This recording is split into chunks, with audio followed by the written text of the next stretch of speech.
Di Semarang ada kasus polisi menembak siswa SMK yang sedang tawuran yang menyebabkan siswa itu meninggal dunia. Nah, di video ini saya akan membahas tentang ketentuan penggunaan senjata api oleh aparat kepolisian di Indonesia. Walaupun biasanya saya menggunakan bahasa Inggris di video-video saya, di video ini saya akan menggunakan bahasa Indonesia dan beberapa video ke depannya. Penggunaan senjata api oleh aparat kepolisian di Indonesia diatur dengan ketat dalam Peraturan Kapolri Nomor 8 Tahun 2009 tentang implementasi prinsip dan standar hak asasi manusia dalam penyelenggaraan tugas kepolisian negara Republik Indonesia.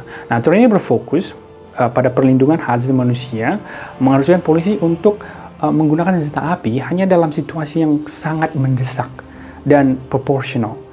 Ada beberapa ketentuan penting yang perlu diperhatikan terkait penggunaan senjata api oleh polisi yang tercantum dalam pasal 47, 48, dan 49 dari peraturan ini. Pasal 47 mengatur bahwa penggunaan senjata api oleh polisi hanya diperbolehkan jika benar-benar diperlukan untuk melindungi nyawa manusia. Gitu.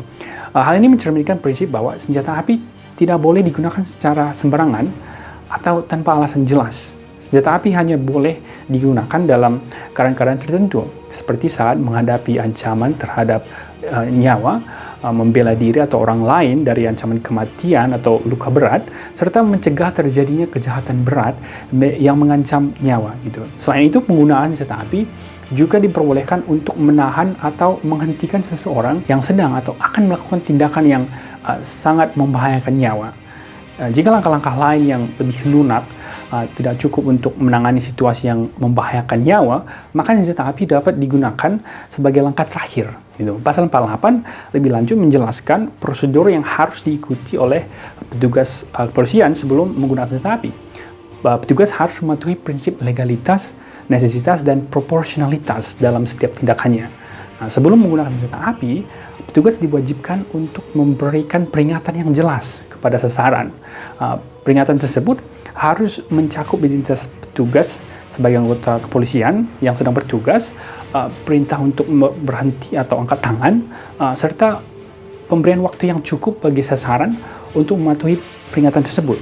Nah, langkah-langkah ini dirancang untuk meminimalisir risiko penggunaan kekuatan yang berlebihan dan memastikan bahwa senjata api hanya digunakan sebagai upaya terakhir. Gitu.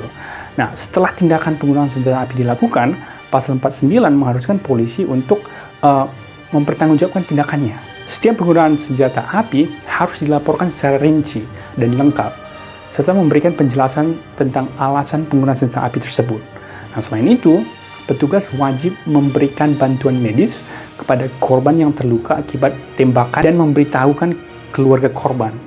Dalam kasus adanya pihak yang merasa dirugikan atau keberatan atas penggunaan senjata api, petugas harus memberikan penjelasan yang rinci tentang tindakan yang dilakukan, gitu. Dan penyelidikan harus dilakukan sesuai dengan peraturan perundang-undangan yang berlaku, ini KUHP.